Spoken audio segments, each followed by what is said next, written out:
This is Kelsey and back with another scrapbooking process video, and today is off the board with pineapple papers. So this is the sketch from Pinterest I decided to use.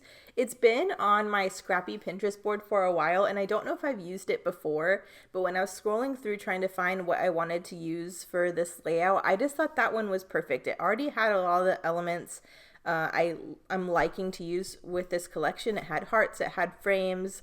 I really like that it was a one photo sketch because I've been doing a lot of multi-photo layouts this month just because I have so many wedding photos to scrap. But I really want there to be plenty of pages that's just one photo and I can really design around it and you can kind of breathe because a lot of the layouts, there's a lot going on. So I thought this was perfect. I'm bringing in one of the more subdued backgrounds. I really love this rustic light blue. It has some white text in the background.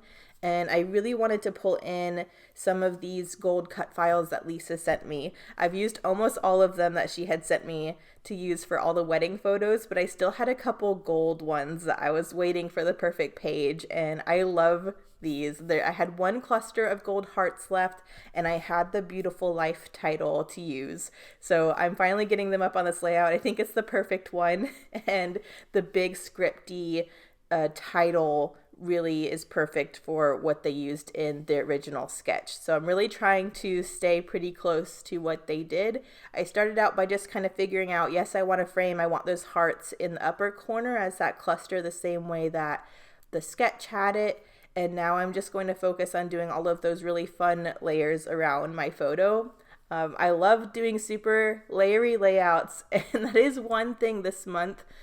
It hasn't had to be super layery because the backgrounds are so intricate, but I do miss having a more subdued background so I can really layer and do lots of paper behind the photos. And I've gotten to the point now where I've accumulated enough scraps where I can do a layout like this because I've been so stingy throughout the rest of the month and haven't wanted to use all the scraps to do something like this. But it's time. I've accumulated enough where I can do something fun like this. I'm using a scrap of that pink rustic door as my main mat. I did just do a skinny white mat around the photo first. I'm trying to ink all of the layers. I know I will forget some of them. But yeah, I'm just trying to see what scraps I want to use for which areas. I do need to have a couple banners in the top corner, as well as a couple strips of paper coming out from that cluster running across the top of the page. So I'm trying to figure out what scraps I want to use for that. And I had this little piece here of this kind of white and tan rustic text paper. So that's going to be one banner. And then I'm also going to use a scrap of that pink door for my other one. That way that pink rustic door texture is in both areas. So I'm just trimming both of those scraps into fishtail banners. I'm going to overlap those in the upper right hand corner. And then I need to figure out what horizontal strips I want up there because I think that cluster, I think it's really fun, but it's really simple to compose. So I want to just go ahead and knock it out and have that done. That way the rest of the scraps I'm free to layer behind my photo. So I'm just getting the two fishtail banners glued together. I'm really trying to keep them about the same size that were in the original sketch too. I kind of like that this cluster takes up a lot of space because this is really the only other element on the page other than what's going to be right around my photo. Because I'll have a couple things in clusters coming out from the photo itself, but nothing really like what I'm doing at the top here. So I'm trying to go all out and just let it take up space. I have a scrap of one of my white wood grains I've been using this month, and I have another scrap of this blue piece. This blue piece was the perfect size to go up there, but I knew I needed a layer behind it because that color would just blend right into the background. And I also like that they had some texture up there on that piece, so I went ahead and used one of my border punches to create that same look. So I just did a scallopy border punch, I inked it, and that's going to be layered on top of the white wood grain. I'm also going to ink that, excuse me, and then that will run across the top and connect in with those banners, and then my frame and my hearts can then go on top of that. But I think that's a really fun base for a cluster, and I really feel like that's an easy thing you can use scraps for no matter what collection you're working with, just to create that base for a cluster, and then you just pop a little homemade embellishment or tag or something on top of it and you're done. So this is where I'm going in with that frame, and then I'll glue those hearts on there too. Going in with my double stick tape. You'll see the frame. I'm going to do the same thing that they did in the original sketch and run it off of the end. And then the part of the frame that I'm going to trim off, I will use on a different part of the page because I want that frame motif to be in a couple different areas. So you'll see that in a bit. But I like this cluster up here. I'm just going to use my Tombow Mono Multi to glue those hearts down. So I'm going to let it dry a little bit so it gets tacky before I stick it down. But I'm just going to clean up some of the edges, some of the overhang, and then I think I'll be ready here to get the hearts glued down. And that's pretty much that cluster. I do go in back in the end and add a little something something as a finishing touch, but I feel like this did the sketch justice and I'm happy with that for now. So I'm going to go ahead and redirect back to the photos and get all my final layers done. And I love this part. I don't think too much about it. I just kind of look at all the scraps I have next to me and which sizes will work best for which layers.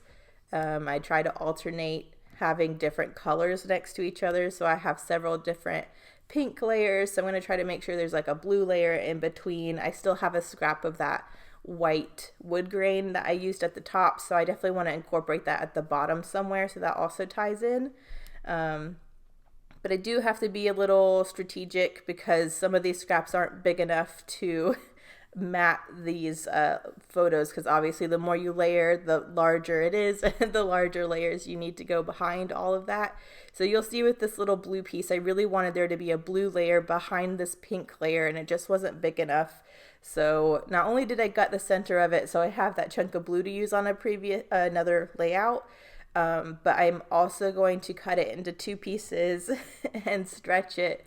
So there's a little gap on the side here. I'm just planning on there being ephemera on that side that will cover that gap. But that way that blue is on the top and the bottom, and it looks like it's a longer piece and it goes all the way around. So I like that. I'm playing with one of the wood grains here to see if I want to do that layer next, but I think I want another big layer. So I have another pink layer here that's a good size. So I'm going to go ahead and use that as my next one. I just need to trim off that funny side that isn't straight. So I'm going to straighten that up, and then that'll be my next layer.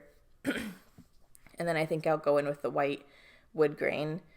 And again, I'm gutting these two. We're getting towards the end of the month, but I still have a couple pages I want to get done. And so I'm still trying to salvage what scraps I do have, because I didn't want to dump all of my scraps onto this page, and then I didn't have any scraps to use on the next page or two that I'm going to try to squeeze in this month. So that's why I'm still gutting, even though we're in the last week. I'm still trying to squeeze out some more. So got that done. Here is that white wood grain, and again, that's not a big enough piece, so I just trimmed it into two, and I'm going to have that be more of a horizontal layer, and that will help give me some areas to branch out for embellishment. I didn't want to come out too far. I still wanted all these layers to be pretty compact, but that just gives me a little bit of room to layer up some stuff when I get down to doing embellishment. So I like the wood grain. I'm adding that scrap of a frame from above down here, and then I want to add some layery bits on the top. So I have a doily, and I'm pretty sure I pull in another frame. I really want there to be kind of a visual triangle with those frames. So I have one in the upper right hand corner, that little scrap at the bottom, and I'm thinking if I have a little piece of a frame sticking out of the top here, that would be visually pleasing. So I'll end up getting there too once I get the doily and all of that figured out. I'm gonna gut part of this doily too. I still don't know why I do this. I have a box of 1,000 of these doilies and I still gut them. I just can't help myself. And now I'm fiddling around with the sizing. I think I played around with doing another doily down here, but but I thought it would just look too distracting. I used to do that a lot where if I was using a doily, I would use it in multiple places. And I still do that every once in a while, but now I've gotten to the point where I like to use them in one area. And then if I want another layery thing, I'll use something else like a tag or glassine bag or something. But I really like that detail at the top there. And then I just want to put the title on here so I can see spatially what I'm working with, so I kind of know how to go from there. But I love this. I feel like this title playing off of the gold hearts at the top, I just think it's beautiful. So I'm going to go ahead and get my glue on here. I'm going to glue down different parts of it. I definitely need to add some more ephemera down here, but I think where I'm going to glue the title, it's not going to be in the way. And I definitely want the title on here so that I kind of know as I'm designing other stuff what to do. So letting that glue dry a little bit. I need to figure out the gap on the side. There is a couple like single flowers that I have fussy cut. I thought about using this piece again. This poor piece I got from the very first layout, and I have not been able to use it all month long. But there's this one little flower that's a perfect size to cover the gap of that blue layer.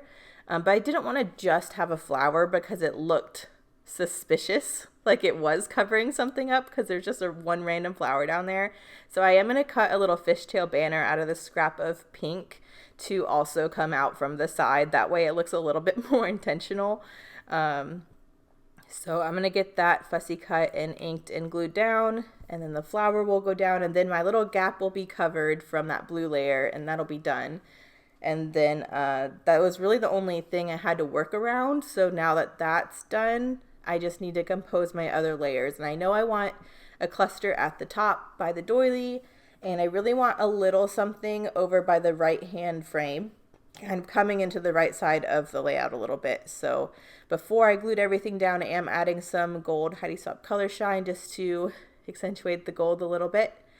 And I think I will also gut the back of this too, because again, I'm still trying to get at least 2 more layouts done this month, so I can use every little scrap of paper possible. So this is where I'm adding one of those frames. I have not used any of these oval frames this entire month. I'm really trying to at least use one of them before the month is out, but that just looks awkward to me when I put that oval one up there. So it's not going to work. I think I have to use the oval ones in a different way than I use the rectangular frames, because the rectangular frames are so easy just to tuck in like this into different clusters. The oval ones really need to be focal points of clusters and maybe have stuff layered on top, but they just don't do well for me tucked behind things like the rectangular ones do. And that's just how I like to use my frames. So I'm sticking with the rectangular frame. I think that also was a scrap from a previous page. So I'm getting one frame and a scrap used up, which is nice. And then I wanted some focal points in these areas. So I'm taking a floral cluster, and I'm pretty sure I end up using the same floral cluster, just cutting it in half and then just using the 2 pieces in different spots. But I really wanted some florals on here. It was looking really plain because everything was just a pretty neutral pattern. So other than the gold, there wasn't a whole lot of interest as far as icons. And so I have the one floral down covering the gap by the title. So I really wanted florals in these other 2 areas too. And that also creates a visual triangle with those florals around the photo, which I also like. So you can see I'm kind of playing with the florals here and trying to build these clusters. I still keep them pretty simple. I don't want to add any of those bigger icons. Like I still have a big horse to use. I still have a suitcase and that hat. But I'm going to keep it simple here with the florals and pull in something kind of fun as my finishing special touch on this one. I mentioned it earlier this month, but we're all sad Felicity Jane is being discontinued. And I'm trying to make a point to use my Felicity Jane stuff because I feel like if I'm going to want to hoard it, it's just never going to get used. So I'm trying to make a point to use it. And I still had some tassels from a previous collection that are in kind of a corally pink and white. I have some yellow ones too left over that will be on a future layout with some other kit, I'm sure. But I really wanted to get those on here as a dimensional, textural, kind of special little touch. So I'm putting one of the corally ones up by my heart cluster. I'm just threading it through the page with some white thread, and then I will tie it off on the back and tape over it with some washi tape. And then I'm going to layer the other coral one and the white one together in my top cluster at the top of the photo, just so there's some interest up there. I thought about having them in 3 separate spots, but then I thought the white one would look weird and out of place if there were 2 of the coral ones and 1 of the white. So I'm just doing the white and the coral together in one cluster, because I feel like the bottom of the photo has the title, and that's kind of the focal point for that down there. I wanted these tassels to be kind of the fun thing in this top cluster, so it just takes me a minute to get them all threaded through. I'm just using Ronnie's little Amy Tangerine piercing kit to get those holes pierced, and then I'll just thread them through with the white twine. But I like doing this because the tassels still have a little bit of movement, but they're secure to the page and they're not going to shift or fall off or move. So I think that's really fun. So now I just need to get these other 2 tassels done, and I think I'm done after that. I know I add a fishtail banner down to the cluster on the right hand side of the photo, but I can't see if I've done that yet or not. But I'm pretty sure these tassels are a finishing touch, and I like that this one is really layery, but it still feels more calm than the other layouts this month. So I'm hoping once you kind of get to this one as you're flipping through my album, it's kind of a break for your eye, but it's still interesting and there's still a lot of fun things to look at. So getting this threaded through, tying them off, and I'm just using one of my kind of scrap washi rolls that I have a lot of and never use. It's like this metallic purple, to glue all of this stuff down. So I think that might be the final thing though, but you'll just kind of see me struggle. I do not want these peeling up. I've had in the past where I've just used 1 strip of washi and it hasn't stayed put, so I'm just using a ton to make sure those threads are secure. I could always go over that with like actual stronger tape, but I feel like that washi is pretty sticky. I just want to make sure I use enough of it. But now you can see how those little tassels look together. I think they're so cute. I'm going in and adding a little bit more of the Heidi Swap Gold color shine, and that's it. So here are the close-ups. Thank you guys so much for watching. Make sure you check the description for everyone else playing along with Off the Board with Pineapple Papers. And thanks for watching. I'll see you in the next one. Bye.